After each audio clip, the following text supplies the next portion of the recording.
Hello, everyone. Today we're diving into a topic as mysterious as it is misunderstood: tarot.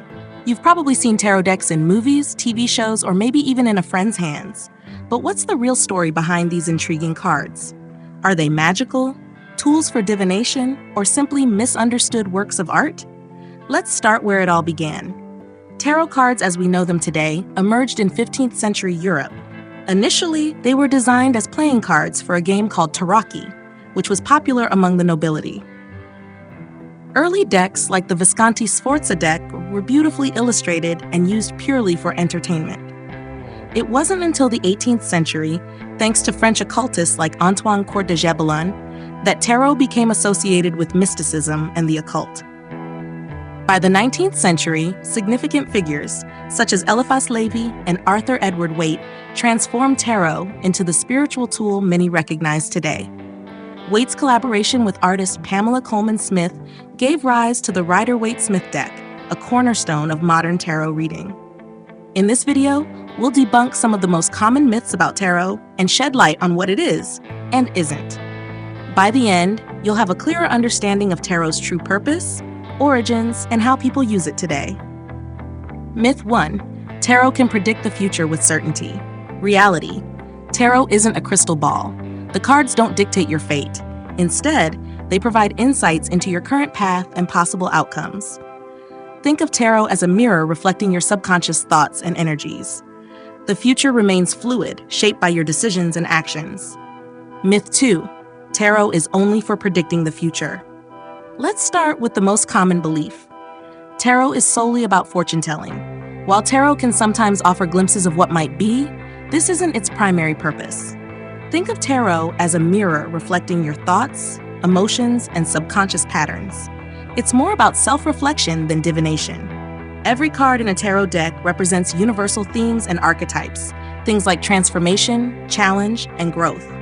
When you draw cards, they create a narrative that helps you explore your current circumstances or mindset.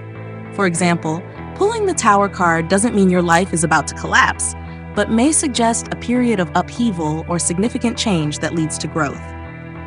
So while tarot can highlight possibilities, it's not a crystal ball.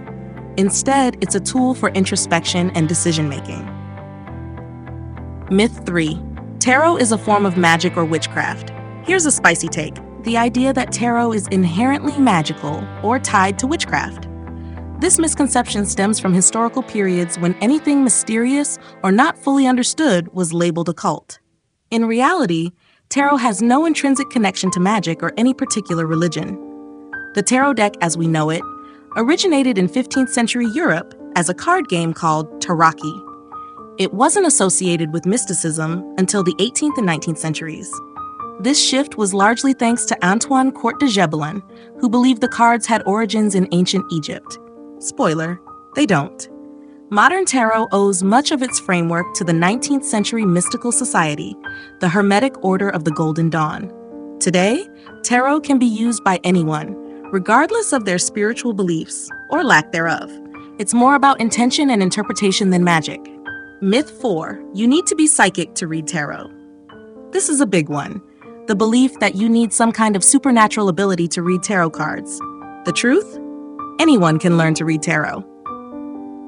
Myth 5. You can't buy your own tarot deck.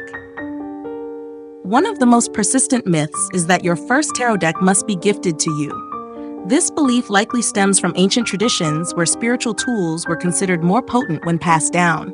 In reality, you're entirely free to buy your own deck. In fact, choosing a deck that resonates with you, whether through its artwork, themes, or symbolism, is an intensely personal and empowering experience. There are hundreds of decks available, from traditional designs like the Rider-Waite-Smith to modern, artistically diverse options. The right deck for you is the one you feel drawn to. Myth 6. Tarot is dangerous or evil.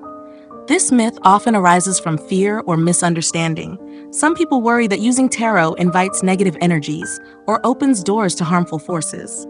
But tarot is a neutral tool. It's neither inherently good nor bad. It's all about how you use it. Think of tarot as starting a conversation with yourself. The cards don't hold power over you. They're just pieces of paper with images and symbols. Any meaning they carry comes from your interpretation and intention. Approached with respect and mindfulness, tarot can be a powerful tool for personal growth, creativity, and even problem solving. Like any practice, it's about what you bring to it. How can you use tarot in your life? Now that we've debunked these myths, let's talk about practical ways to incorporate tarot into your daily life. Here are a few ideas. Journaling. Pull a card each morning and use it as a prompt for reflection or journaling. For example, if you draw the Strength card, consider how you can embody resilience and harmony. Decision-making. Use tarot to explore different perspectives about a decision you're facing. The cards won't tell you what to do, but they can help clarify your thoughts. Creative inspiration. Writers, artists, and musicians often use tarot as a source of inspiration. The rich symbolism of the cards can spark new ideas and narratives. Mindfulness.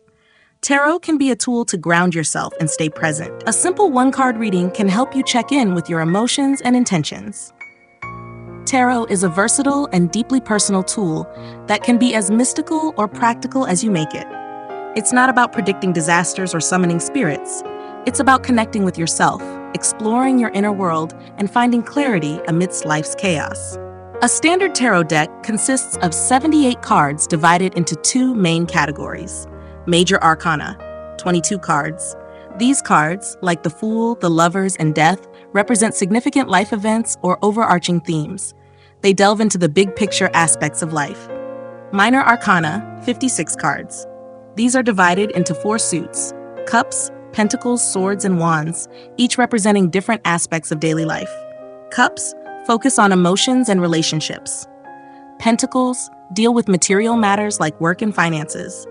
Swords symbolize intellect and challenges. Wands represent creativity and ambition. At its core, tarot works with the art of interpretation. When you draw cards during a reading, their arrangement or spread creates a narrative. The meaning of each card is shaped by its position in the spread and its relationship to the other cards. If you're curious about tarot but feel unsure, take this as your sign to give it a try. Grab a deck, get to know the cards, and start practicing. You might be surprised by how insightful your readings become. So, next time someone tells you tarot is just superstition or too complicated to learn, you'll know the truth. Tarot is for everyone, including you. If you found this video enlightening, don't forget to like, subscribe, and share it with someone who could use a fresh perspective on tarot. And if you have questions or experiences to share, drop them in the comments. I'd love to hear from you. Thank you for joining me on this journey. Until next time, keep exploring, stay curious, and remember, the answers you seek are already within you.